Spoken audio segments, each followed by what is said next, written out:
ఆకాశవాణి ప్రాంతీయ వార్తలు చదువుతున్నది పోపూరి మురళీకృష్ణ ప్రసాద్. ముఖ్యాంశాలు: వికసిత్ భారత్ 2047 లక్ష్యాలకు అనుగుణంగా వికసిత్ భారత్ రోజ్గార్ అండ్ ఆజీవికా మిషన్ గ్రామీణ బిల్లు రూపొందించినట్టు కేంద్ర మంత్రి శివరాజ్ సింగ్ చౌహాన్ తెలిపారు. శిక్షణలో ఉన్న కానిస్టేబుళ్లకు స్టైఫండ్ను 12,500 రూపాయలకు పెంచుతున్నట్టు ఆంధ్రప్రదేశ్ ముఖ్యమంత్రి నారా చంద్రబాబు నాయుడు పేర్కొన్నారు. ఆంధ్రప్రదేశ్ ముఖ్యమంత్రి నారా చంద్రబాబు నాయుడు అధ్యక్షతన 5వ కలెక్టర్ల సదస్సు ఈరోజు రేపు జరగనుంది. తెలంగాణలో 3వ విడత గ్రామ పంచాయతీ ఎన్నికలు ఈరోజు జరగనున్నాయి. రానున్న రోజుల్లో ప్రభుత్వ ప్రైవేటు భాగస్వామ్యం పీపీపీ విధానం పెను విప్లవాన్ని సృష్టించబోతోందని ఆంధ్రప్రదేశ్ వైద్య ఆరోగ్య శాఖ మంత్రి వై సత్యకుమార్ యాదవ్ పేర్కొన్నారు. వార్తల వివరాలు: వికసిత్ భారత్ 2047 లక్ష్యాలకు అనుగుణంగా వికసిత్ భారత్ రోజ్గార్ అండ్ ఆజీవికా మిషన్ గ్రామీణ బిల్లు రూపొందించడం జరిగిందని కేంద్ర గ్రామీణాభివృద్ధి శాఖ మంత్రి శివరాజ్ సింగ్ చౌహాన్ తెలిపారు. లోక్సభలో ఆయన నిన్న ఈ బిల్లు ప్రవేశపెట్టారు. ఈ సందర్భంగా జరిగిన చర్చలో కేంద్ర మంత్రి మాట్లాడుతూ, ఈ బిల్లుతో గ్రామీణ ప్రాంతాల్లో నైపుణ్యం లేని శ్రామికుల కుటుంబాలకు ఏడాదికి 125 రోజుల వేతనంతో కూడిన ఉపాధికి హామీ లభిస్తుందని చెప్పారు. ప్రధానమంత్రి నరేంద్ర మోదీ నాయకత్వంలో పేదల అభ్యున్నతికి అనేక సంక్షేమ పథకాలు అమలు చేస్తున్నట్టు పేర్కొన్నారు. ప్రస్తుతం ఎన్ఆర్ఏజీఎస్ పథకానికి 8,53,000 కోట్ల రూపాయలు వెచ్చిస్తున్నామని, పని దినాలు 125 రోజులకు పెంచడం వల్ల ప్రభుత్వం 1,51,000 కోట్లు అదనంగా కేటాయిస్తున్నట్టు వెల్లడించారు. శిక్షణలో ఉన్న కానిస్టేబుళ్లకు స్టైఫండ్ను 4,500 నుంచి 12,500 రూపాయలకు పెంచుతున్నట్టు ఆంధ్రప్రదేశ్ ముఖ్యమంత్రి నారా చంద్రబాబు నాయుడు తెలిపారు.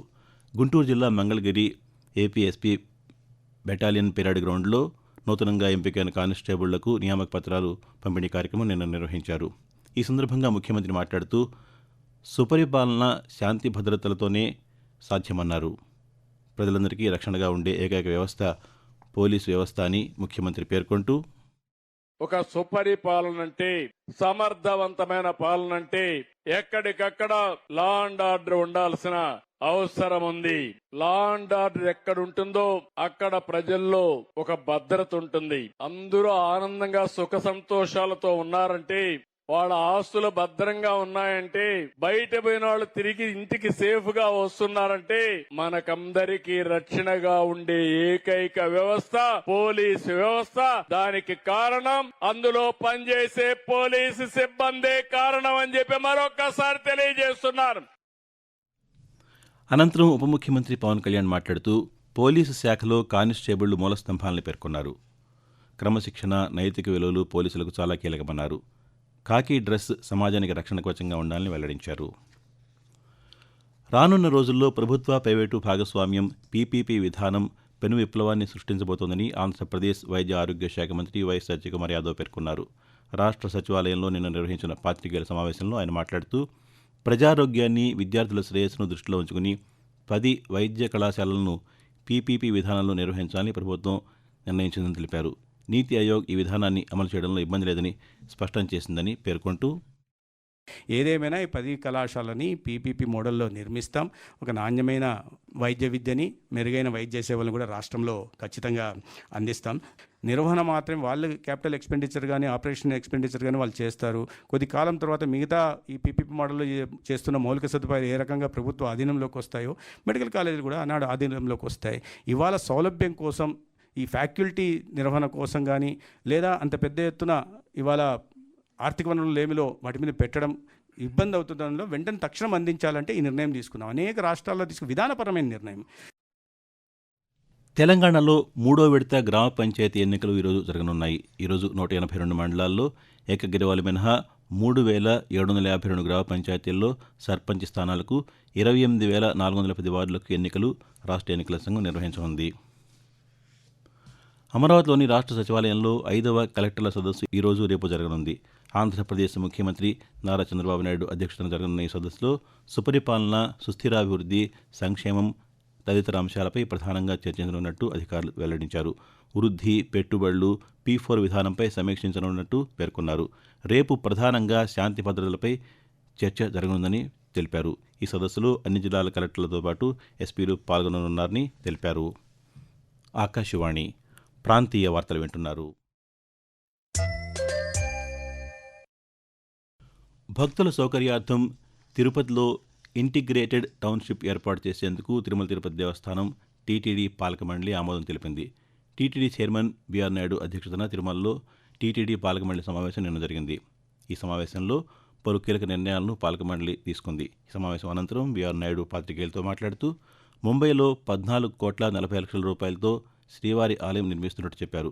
తిరుమలలోని రహదారులకు శ్రీవారి నామాలతో పేర్లు పెట్టాలని నిర్ణయించినట్టు పేర్కొంటూ ఇప్పుడు ఎక్కడైతే తిరుమలలో కింద అలిపిరి దగ్గర ఈ శిల్పకళలు ఏదైతే తయారు చేస్తున్నారో వాళ్ళని వేరే చోటకు మార్చి అక్కడ ఉన్నటువంటి 25 ఎకరాల్లో అక్కడ ఒక పెద్ద టౌన్షిప్ 25,000 మంది భక్తులకి సౌకర్యార్థం ఉండేటట్టుగా వసతి, అక్కడనే వాళ్ళకి అన్నదానం, అక్కడి నుంచి పైకి రావడానికి ట్రాన్స్పోర్ట్ కట్టాలనేటువంటిది ఉద్దేశంతో ఈ రోజు బోర్డు ఆమోదం తెలిపింది. ప్రముఖ స్వాతంత్ర్య సమరయోధులు, ఆంధ్రా బ్యాంక్ వ్యవస్థాపకులు భోగరాజు పట్టాభి సీతారామయ్య వర్ధంతి ఈరోజు.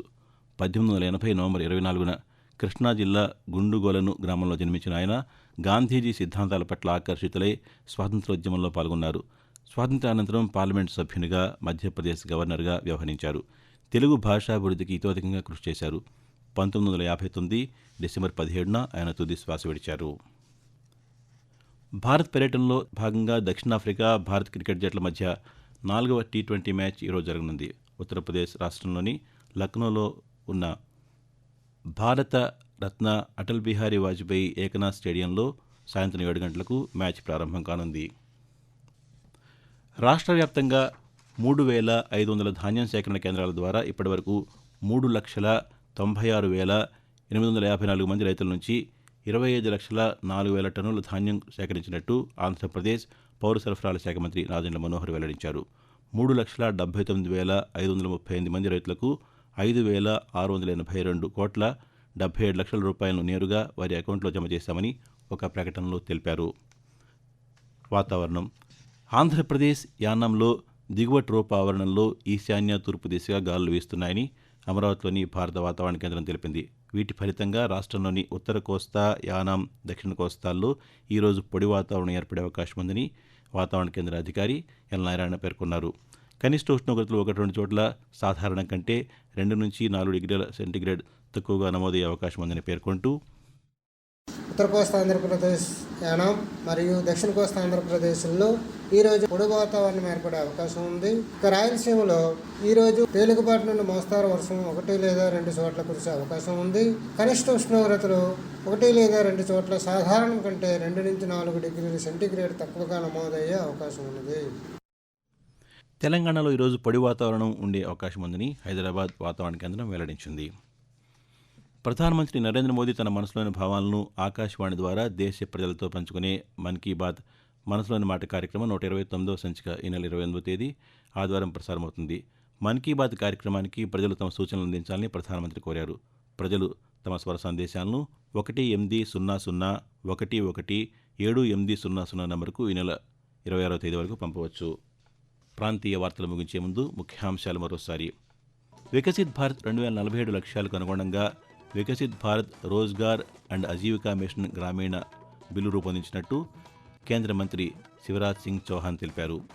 శిక్షణలో ఉన్న కానిస్టేబుళ్లకు స్టైఫండ్ను 12,500 రూపాయలకు పెంచుతున్నట్టు ఆంధ్రప్రదేశ్ ముఖ్యమంత్రి నారా చంద్రబాబు నాయుడు పేర్కొన్నారు. ఆంధ్రప్రదేశ్ ముఖ్యమంత్రి నారా చంద్రబాబు నాయుడు అధ్యక్షతన 5వ కలెక్టర్ల సదస్సు ఈరోజు రేపు జరగనుంది. తెలంగాణలో 3వ విడత గ్రామ పంచాయతీ ఎన్నికలు ఈరోజు జరగనున్నాయి. రానున్న రోజుల్లో ప్రభుత్వ, ప్రైవేటు భాగస్వామ్యం పీపీపీ విధానం పెను విప్లవాన్ని సృష్టించబోతోందని ఆంధ్రప్రదేశ్ వైద్య ఆరోగ్య శాఖ మంత్రి వై సత్యకుమార్ యాదవ్ పేర్కొన్నారు. ఆకాశవాణి ప్రాంతీయ వార్తలు ఇంతటితో సమాప్తం.